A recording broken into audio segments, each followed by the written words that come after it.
We got a lot of depth. The guys are going to be competing. It's going to go into fall camp, but definitely feel really good about the running back room right now with the depth that we have and the guys that can play. Again, I think we can show up today and play a game right now with the guys we have, and that's without Blake and Donovan. So those are two of the best players on the team, two of the best players in the country. So I think we're in a really good situation in the running back room.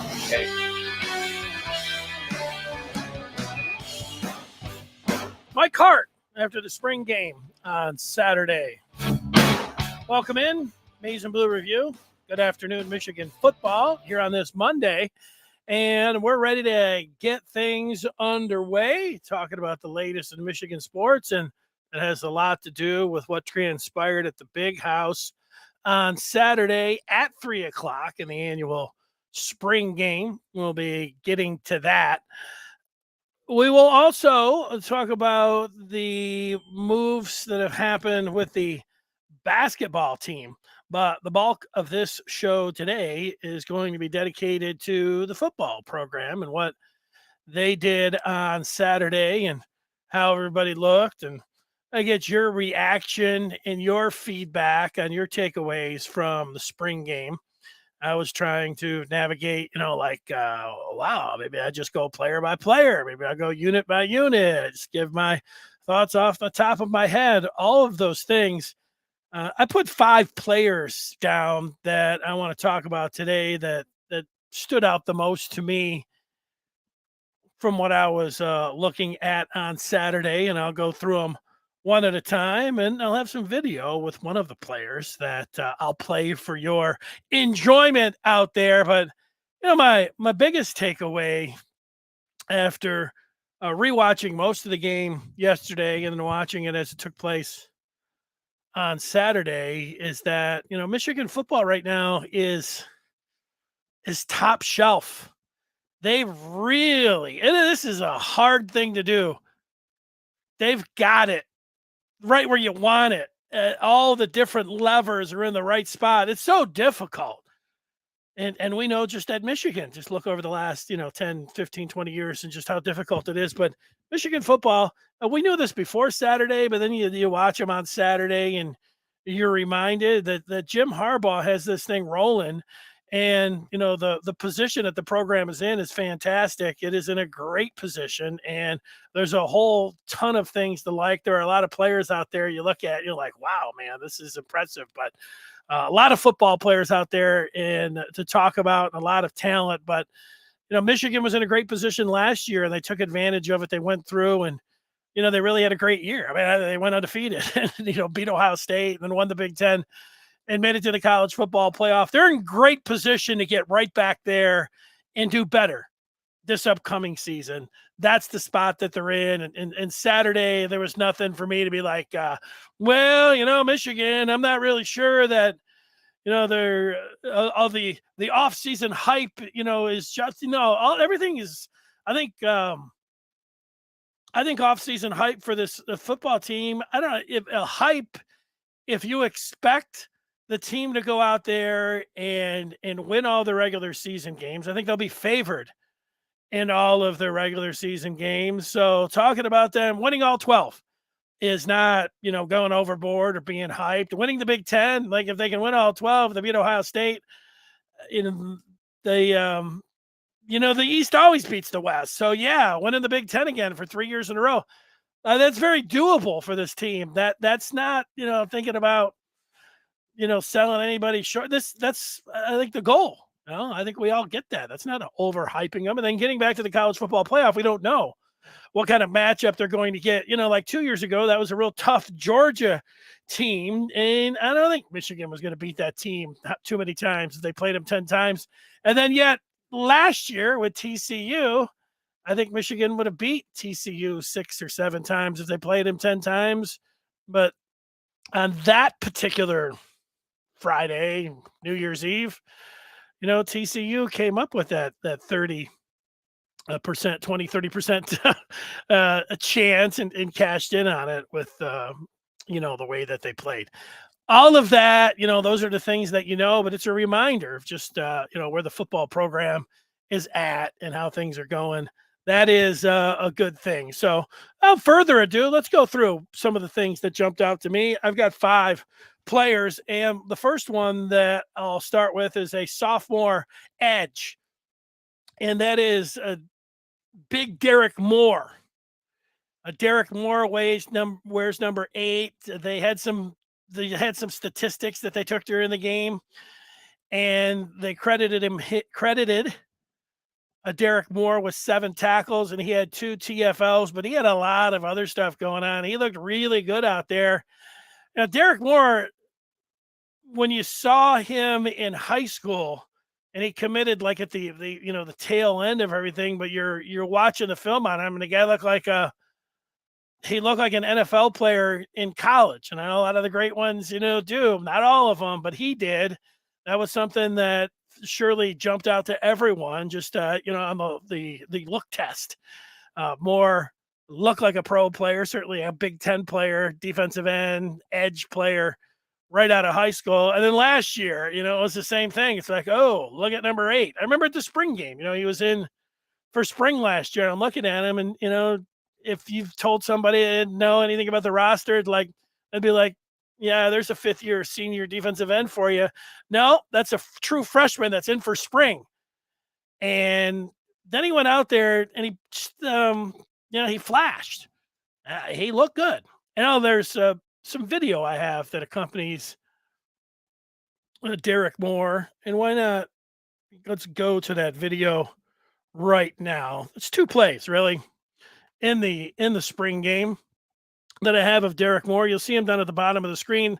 I think this is a miss. The offensive line, they just allow him to get into the backfield. He just almost takes the hand off and was able to throw the running back down. Now, 79 and the true freshman Amir Herring was in there.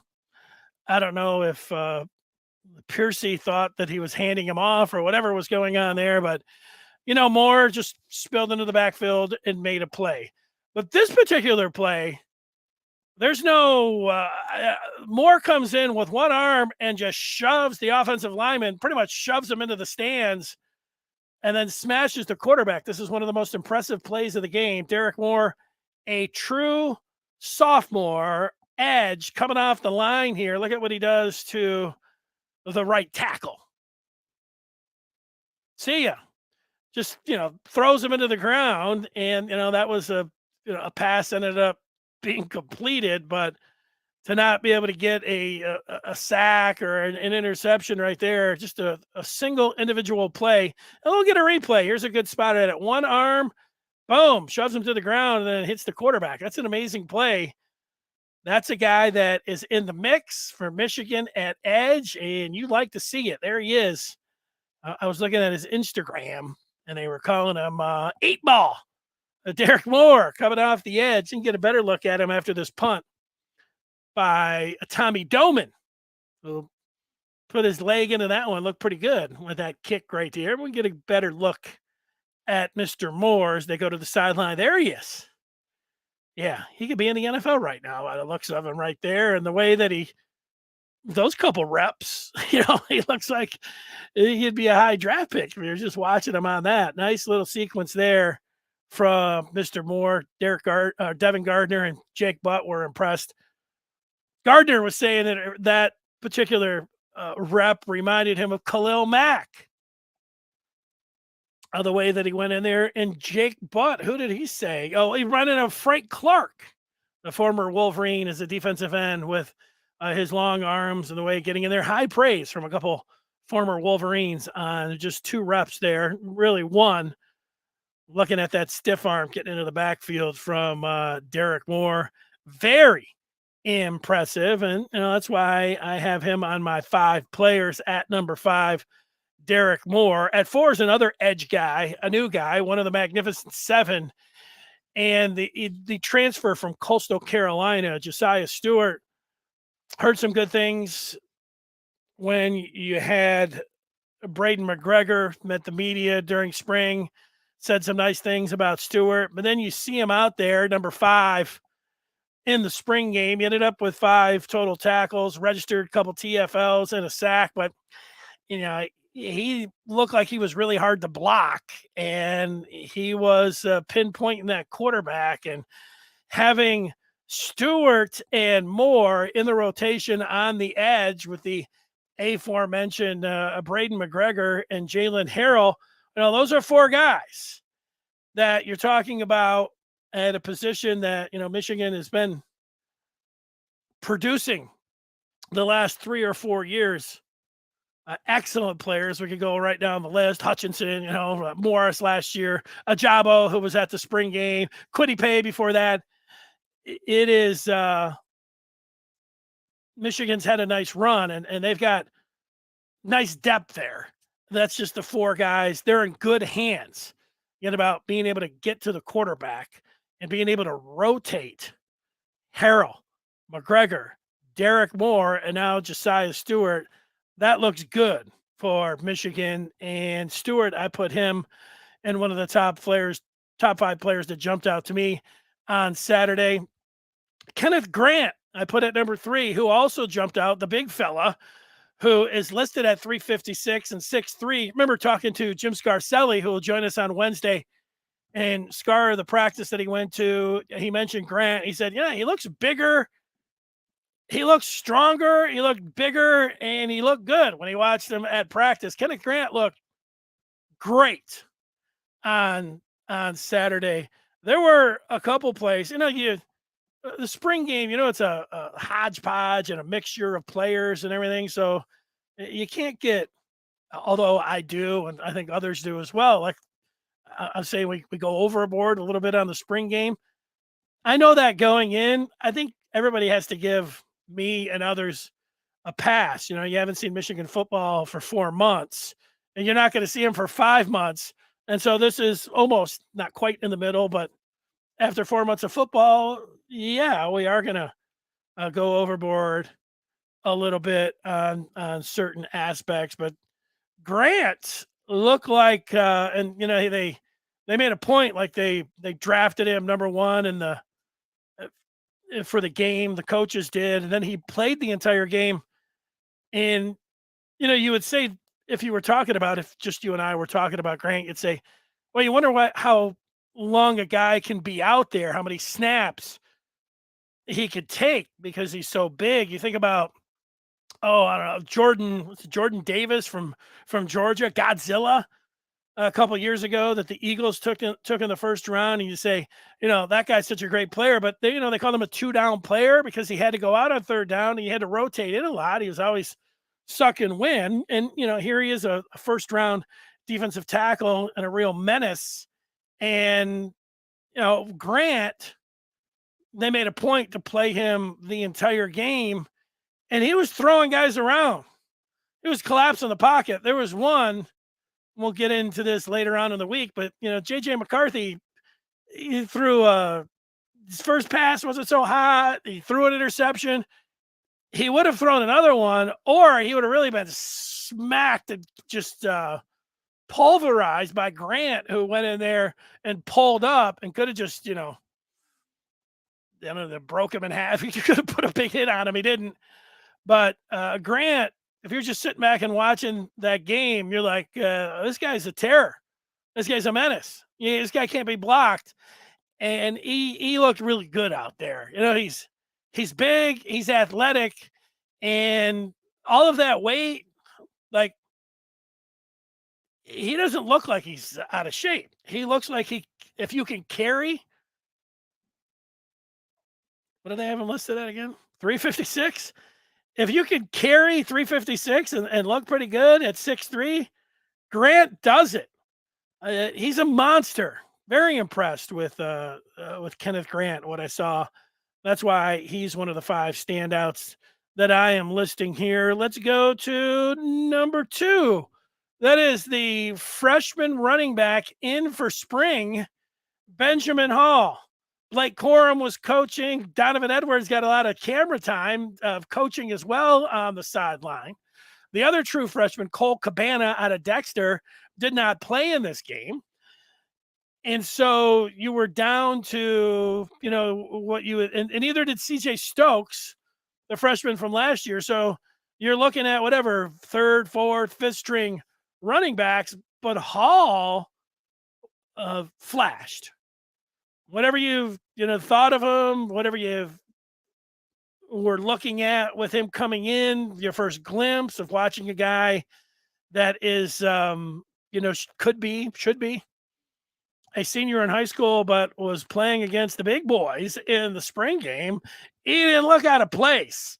He looked like a seasoned running back, and he's big. He's 5'11", 235.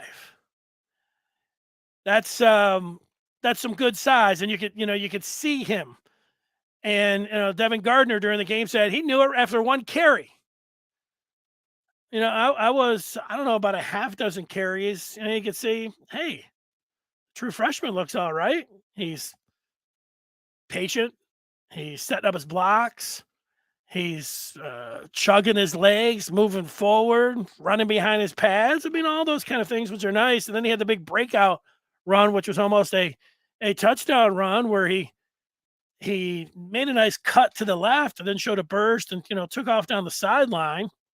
I think he scored. It doesn't really matter. He scored a couple plays later, got in there for the touchdown. But there's no doubt. I mean, Michigan's got,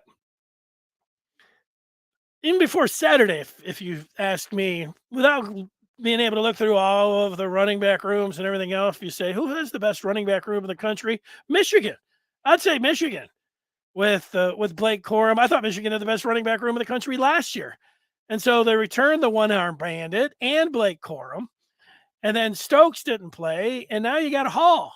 I didn't know about Cabana, but you got Benjamin Hall, or as Mike Hart called him, Ben Hall.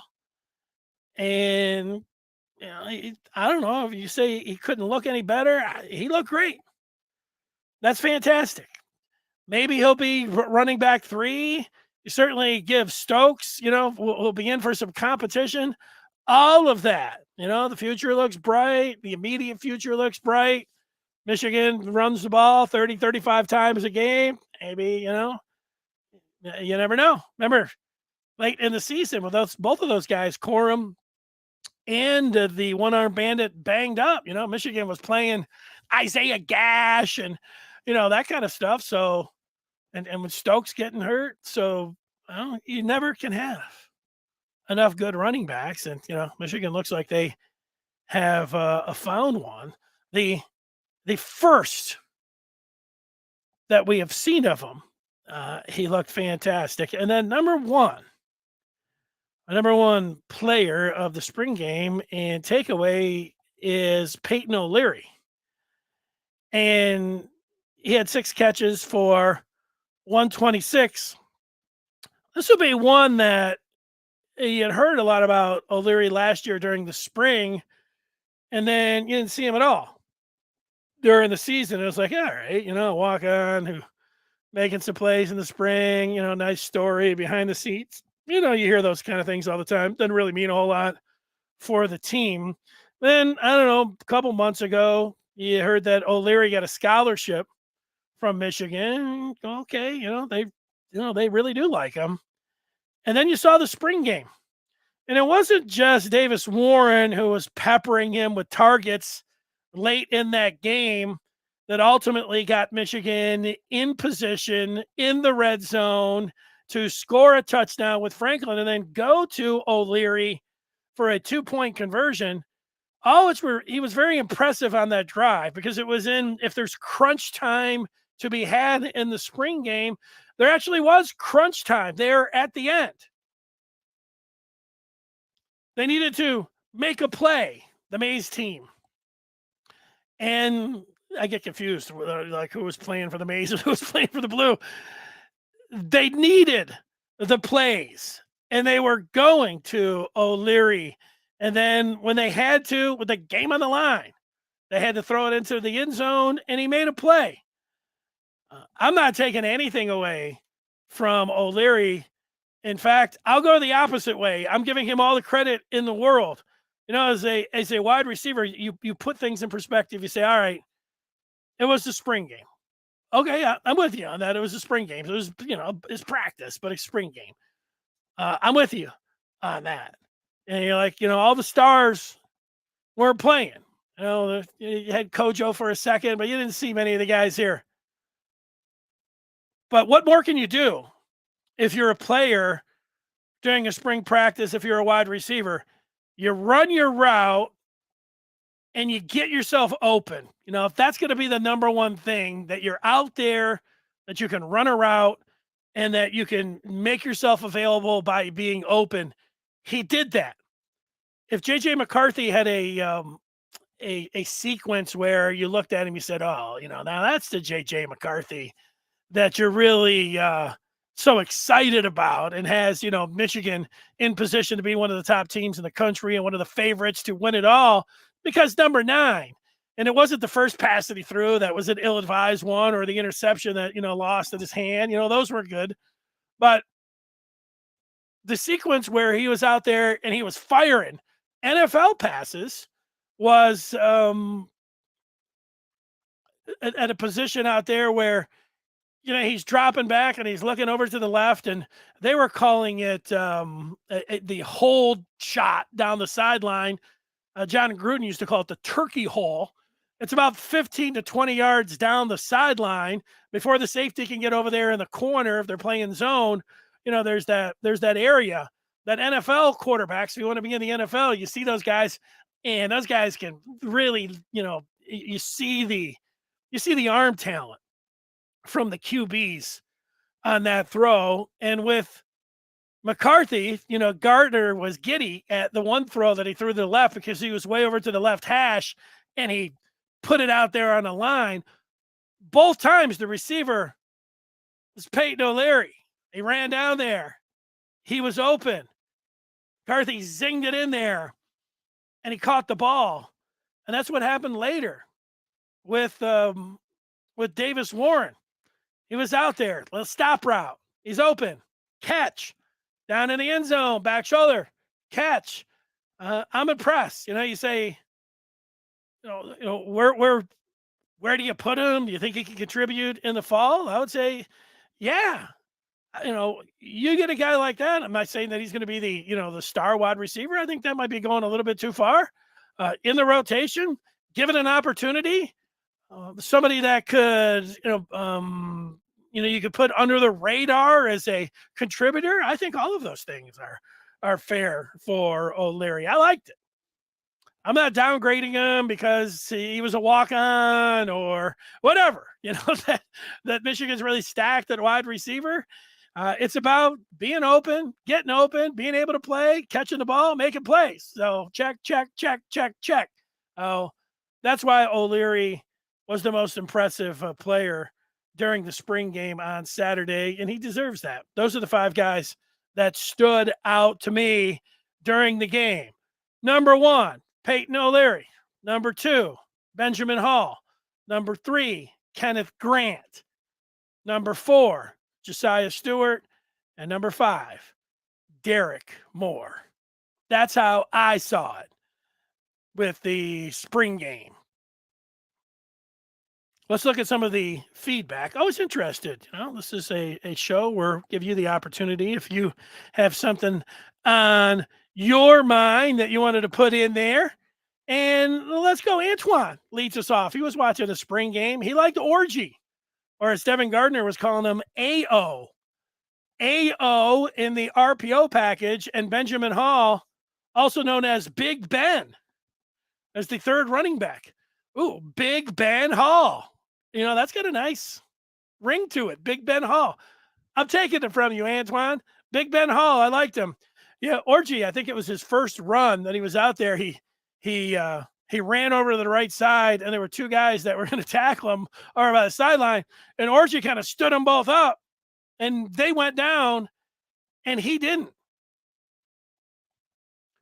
Orgy is, with all of these quarterbacks and the backups, and the quarterback was interesting on Saturday, because as much as I like J.J. McCarthy, and I think he's one of the better quarterbacks in the country, there were he made a lot of, I'm going to say a lot. There were 3 throws.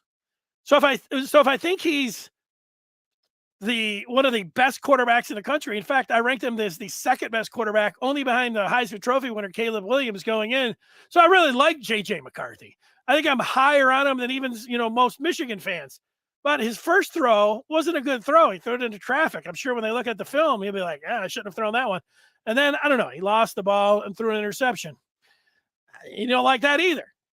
And then there was one that, Grant could have thrown him into the ground, but he ended up throwing it anyways, and it got picked off by Makari Page. But there was a flag that came down on Miles Pollard for tripping up Darius Clemens, and that could have easily not been called if that was a real game. And the ball was already in the air.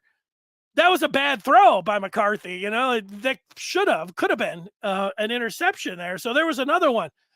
So combine that performance with the 2 pick sixes in the spring game, and maybe it's all a good thing because McCarthy coming out feeling like he's on cloud 9, like, hey, I'm one of the best quarterbacks in the country and all this. He's a pretty even keel guy anyways, but there were 3 throws in that game that were subpar, and 2 of them, I would put all 3 as turnover worthy. 2 of them were turnovers. He got a break because there was a flag on one. The other one, you'd say, it slipped out of his hands, whatever. It was windy. It could have been rainy. Okay. And then, the first one wasn't an interception, but it damn well could have been. You wouldn't, as you're going back and they're grading them, I would guess that when they're sitting in there, they'd say, you don't throw that one. That was a bad pass. But so that's JJ. JJ's great. Yeah, he's going to be fine and all of that. But the backup quarterbacks. This just reminds me because Antoine was talking about Orji. Orji didn't throw an interception, but Jack Tuttle, there's a lot to like. He's a captain at Indiana, and looks like he's got a good arm, and he's faster and more mobile than I thought or that I knew about. You could see him running over there, but he was a turnover machine in that game. There was he had one that a penalty absorbed for him, and then he threw another, and then he fumbled. You can't turn the ball over like that. People are like, hey, did you like Warren or did you like Tuttle more? Neither. Both of them were throwing picks left and right, and the ball security was really poor from both of the quarterbacks. That was a negative out of the spring game. When it comes down, you got to take care of the ball when you're a QB, and neither of those guys did. Now there were some nice things, like I said, Tuttle's mobile, and Warren got into a rhythm, and then he made the plays down at the end, which was nice. But he can't be getting picked off either, like he was. They got to do a better job with that. That's where Orji comes into the mix. If he's taking care of the ball, and obviously he can run it like like a fullback, a freight train. And so, maybe it could be when it comes down to you get into fall ball, and then you also have those 3 games at the beginning, easy ones, where maybe the competition for the backup quarterback, is I would put it at a 3-headed monster with the who's going to be able to take care of the ball and move the team. That's what I want to know. So I almost feel like giving almost giving AO, as Gardner called him, the check mark, because the other 2 guys weren't able to take care of the ball. AJ liked Josaiah Stewart and Moore and the rest of the pass rush. They're looking good. He gives them a thumbs up. Also made a remark about Amarian Walker, who needs more work, and he's not ready yet. Yeah, I'm with you on that. I think that was something that you could see watching this game, spring game. KC talking about Michigan basketball. Well, let's get to that right now. He's saying it needs to be addressed. Let's address it. First, I want you to know that you can join the Maize and Blue Review today by going to michigan.rivals.com.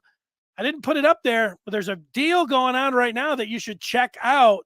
Great deal right now. Go to michigan.rivals.com.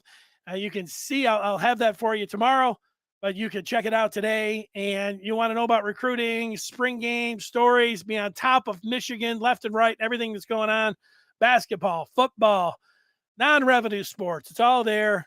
Join up the Maize and Blue Review today by going to michigan.rivals.com. KC wanting to address basketball, and over the weekend, you saw the news about Hunter Dickinson hitting the transfer portal. I thought that was very bad news for the program. Kobe Buffkin heading to the NBA. Not a surprise there, and Jett Howard had already gone. And then Michigan did pick up last week Damari Burnett out of the transfer portal. But yeah, the Dickinson loss, it's a tough one. It's going to be a tough one to overcome. And it's not just because you lose your best player. It's not because you lose the identity of the program for the last 3 years and what would have been 4 years. The guy was heading into his senior year, and he's one of the best players in the country. And, you know, when somebody goes pro like Kobe Buffkin, you say, hey, you know, you understand, you guys going pro. And maybe you're able to make the adjustment like, no, Hunter Dickinson, you know, he's just going where the grass is greener and he has a better opportunity. Certainly he is doing that. That doesn't reflect well, though, on the Michigan basketball program. If it comes down to whatever the reason was, well, he's getting more money. Well, the football program was able to keep their players, and that's been the mantra of Michigan when it comes down to name, image, and likeness. They're not getting involved at the front end where they're, you know, offering up signing bonuses. We understand that. That's going to hurt them when it comes to basketball because a lot of guys are going to be one and done, but that's the stance. But the whole thing about, hey, if you stick with Michigan, they could pay you 2-3 times of what these other, you know, rogue schools are going to be doing. Michigan will hook you up. Those who stay will be compensated unless you're Hunter Dickinson. So that doesn't look good. And, you know, he's if it's because, well, he looked at the roster and was like, this team's not doing anything. Well, that's an indictment. So none of it is good from the player, from what it means and how it reflects on the basketball program. Boom, boom, boom. They got a lot of work to dig out of it. But that was, you know, that's a lot of thumbs down when it comes to hoops. And if you don't like negativity when it comes to Michigan, just talk football. Don't worry about the basketball team. Just look forward to hockey. Let's go with something else. Scott says basketball will be fine. Yeah, well, maybe. You know, like, do you want me to put that that cartoon dog in the room where, you know, the room's on fire and he's like, everything's fine. I feel a little bit like that right now. They certainly have an opportunity to go out there and work the transfer portal and shape this team. And, you know, maybe Juwan Howard will be able to do that. But I'm very skeptical about, you know, being able to do that. So I don't really feel like Scott does, that everything's going to be fine. Who's our second string quarterback? Has Tuttle worked his way into the position? I don't think you can make a guess right now. I mean, if they were playing Saturday, if they had their game and you'd say, hey, who is quarterback 2? I think it depends who you're talking about. I mean, are we talking about a game on the road? Where's the position out on the field? Because I think Warren's a better passer. Tuttle has more experience and has some legs underneath him. And then Orji, obviously, you know, he's probably a better runner than J.J. McCarthy, or at least could be. And so, you know, it's a three-headed monster. I would think that it would be Tuttle, but the way he's turning it over, I mean, there's no – and anybody that's giving you a strong, like, this is the guy, even if it was Jim Harbaugh telling me, and I'd say, yeah, but Jim – this guy's turning it over a lot. You know, he's one pass away from being right next to you from what I've seen. Now, maybe he really took care of the ball well during the other 14 practices. And, you know, it's just when he was out there with the bright lights that, you know, he started giving it to the other team. Can't give it to the other team and expect to play. So it's an incomplete with the backup quarterbacks. Some talent there, some nice things, but turnover city, got to take care of the ball. Andres states that if you aren't excited about Michigan's football future, you need your head examined.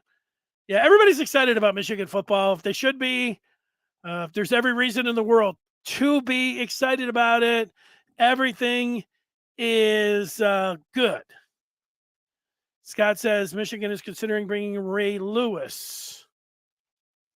He will also be in charge of players off the field behavior. Little joke by Scott, I guess. Talking about Ray Lewis. AJ still likes Warren better. He would have given him the number 2 and Orgy 3 for a change of pace. They used to bring in JJ. Yeah, I'll give you my thoughts on the quarterback. Payton O'Goat. There you go. That's it. Scott says, what about the kicking game? Yeah, well, Tommy Doman didn't kick any field goals, so I don't know. It looked like a little bit of there was one down by the goal line that actually we watched that, he boomed into the air and he looked like he had pretty good leg there. But I don't know about him as a field goal kicker. And we know that they have Samaha, who's a true freshman, who was not in for spring, coming in. And he would be I don't know if you put him as the odds-on favorite. They also have a walk-on, CJ McNally, a preferred walk-on. Hell, Jake Moody was a preferred walk-on. So, that's up in the air. That's not going to be decided until I would say October. Well, Michigan's got 2 late games with in September of Rutgers and at Nebraska. So at least the first 3 games, there's going to be competition there. So that's what's going on when it comes down to the kicking game. Account 22 thinks Isaiah Stewart, he plays for the Pistons. Josaiah Stewart is a James Houston 2.0 clone. Account 22 talking about lacrosse. Yeah, I'm not familiar with his background as being a lacrosse player, but the best thing that I can say about lacrosse is that the greatest football player, certainly the best running back of all time, Jim Brown, was a lacrosse player. So if you're a lacrosse player, I don't hold that against you. Not when Jim Brown was a excellent lacrosse player. Andre says this defense will be Michigan's best under Jim Harbaugh. Well, that's a lot. You're saying a lot there, but who am I to say that you're wrong, Andres? Last year with Michigan losing Ajabo and Hutchinson and Dax Hill, and I thought it was going to be more on the offense to score more points and that the defense wasn't going to be as good as the year before, but they were better. And so from what I see here, I think what you say could be true. And yeah, Ohio State, I'm sure watching that tape, there's no more Ohio State, feeling great, feeling like they got the upper hand in this rivalry. I'm sure they're watching that thing and, okay, this thing is on. Richard Smart, he knew that Josaiah Stewart looked good. He sure did. There's no doubt about that. I don't know about this. If Orgy stays and develops, he can be better than JJ in time. Yeah, I'm not sure about that, but that's quite a statement. But hey, that's all right. People are excited about the defense. Andre's, doubling down on Orgy's potential. All right about it. That's it. KC doesn't think JJ's that good. I don't know why you would say that. If JJ didn't have the game that he had against Ohio State, so I guess Michigan could have won that game without JJ, playing an A+ game. He did play an A+ game, so trying to take JJ, but I'll play along. JJ doesn't play an A+ game. He doesn't throw the ball down the field or make the great runs down at the goal line. So I'm going to take, that run down at the goal line and I'm going to take the long pass to the what was it 75-yarder to Kojo down the field. The other big pass that he had to Colston Loveland at the second half, down the field. So no downfield passing, and so that was something that was hanging over McCarthy. But then in the biggest game, he was good. But so if he didn't have that, and then he had the 2 turnovers, we might be looking at, well, there's a question about whether he can throw the ball down the field. That would be there. I don't have that question about him. I don't have a question about his running ability. I think he is a great running quarterback. I think that you see him make those throws that he threw to O'Leary. Those are NFL throws. He looked great on that. So then you're talking about the turnovers. Well, let's look back to last year. Now, I don't know, this is another game where you're putting stuff over here and putting it over there, but if I just put the semifinal over here, there it is. It's over there. McCarthy threw 3 picks last year. McCarthy threw one in the Big Ten title game. He had maybe the longest time that he had all year long with the ball in his hand after it was snapped against Purdue. Snapped, he was moving around, he had so much time, he rolled over the right, he had more time, he broke out a blanket, brought in a table, ate a sandwich, he had that much time, and then he threw it down the field and he had it intercepted in the Purdue game. 3rd interceptions. Second one was against Penn State in the first half. What was he doing? He was rolling out to the right, and then did he throw the ball on the ball, or did he get the ball hit? It was kind of fluky from what I remember. I'd have to go back and look at it exactly, but I remember saying that I thought it was a fluke. Scarcelli did not think so. I thought it was a fluky interception. Ended up going right to the Penn State guy, and he took it the other way. And, that went down as a pick, right? And then the other one the first one was at Indiana, down in the red zone, threw the ball into the end zone, had Roman Wilson, tried to stick it in there, and the Indiana player moved in front and picked that one off. Don't like interceptions, but down inside your 20 rather than on your side of the 50, there's interceptions and then there's interceptions. That was an interception. He really took care of the ball fabulously all year long until the Fiesta Bowl. And I don't know what that was. Good plays, staring down the receiver, falling in love with your arm, being a little too loosey-goosey, all of those things with McCarthy. How do you learn from that? Making those long throws, being in love with your arm, but also respecting the defense, maturing at the position is what I'm going to go with. And then the 3 passes that I didn't like on Saturday. The first one, the interception, and then the second interception that they threw a flag on. I didn't really like any of those throws. Learning from those. I mean, he's still best returning quarterback in the Big Ten, one of the best returning quarterbacks in the country. He's got that, but he can be better. So this part about not that good, compared to, I'm just going to have to, KC, throw that out. He had a tremendous year last year. He played great against Ohio State. Michigan won the Big Ten. And he answered the biggest question, and that was, could he get the ball down the field and get the downfield passing game clicking? And the answer was yes.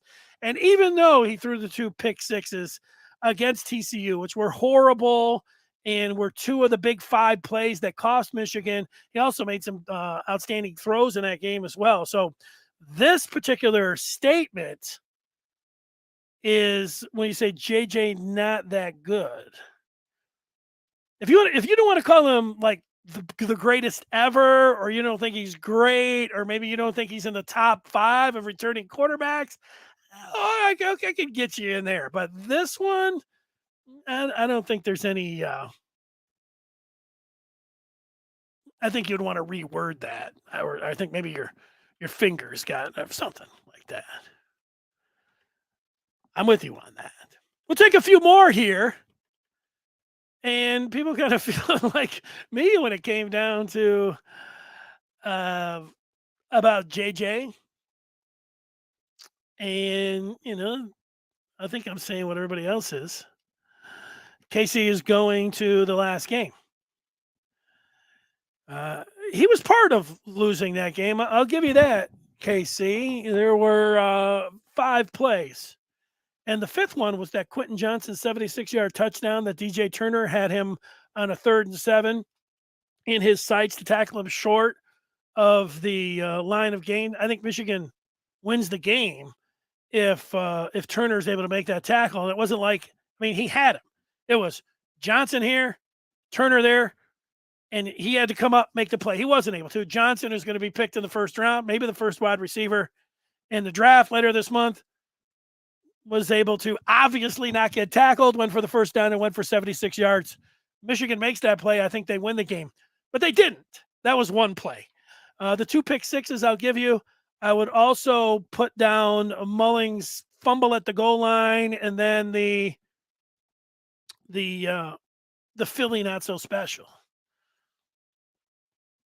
Now, maybe the Philly not so special, JJ should have audibled out of that when he saw that TCU was in a zone. So you might want to put that on him. So you could say, hey, that's 3 plays. But I don't know. I can't say that. I don't know what he was looking at or what went down there. But obviously the 2 picks is something. Yeah. Slander is a little go ahead, because everybody takes the quarterback position, and I'll tell you this: if McCarthy puts Michigan, he plays like he did last year, this year, Michigan has a chance to be back into the semifinal. So I feel pretty good. Let's see some more feedback. Westro. All I'll say is that between how absolutely lights out JJ looked in spot duty in 21 and DJ sermons on Monday, I don't understand anything about these sermons on Monday. So you kind of lost me there. So sorry, Westro. I want to understand what you were talking about. Ben Hall looking good. Yeah, I'm with you all on that. Let's see. People talking about Devin Gardner on the broadcast, maybe. That's what he's talking about. I see some people talking about Shane Morris. Yeah, I think we're getting off target here going into it. So that's what I thought. Tomorrow, we'll go through more. We'll look back on Saturday. And then I talked to Jim Scarcelli, who's going to have some film and look through a few things as well on Wednesday. We'll continue reacting to what we saw on Saturday. Thanks, everyone, for joining us, subscribing, hitting that thumbs up button. If you're somebody that listens to the podcast, love the comments, subscriptions, all of those things, subscribing to it. Do all of those things. Thanks so much. Everybody have a great day. Enjoy the weather. If you're here in Michigan, it's awesome. I'm going outside right now and enjoy it. Take care, everyone. See ya.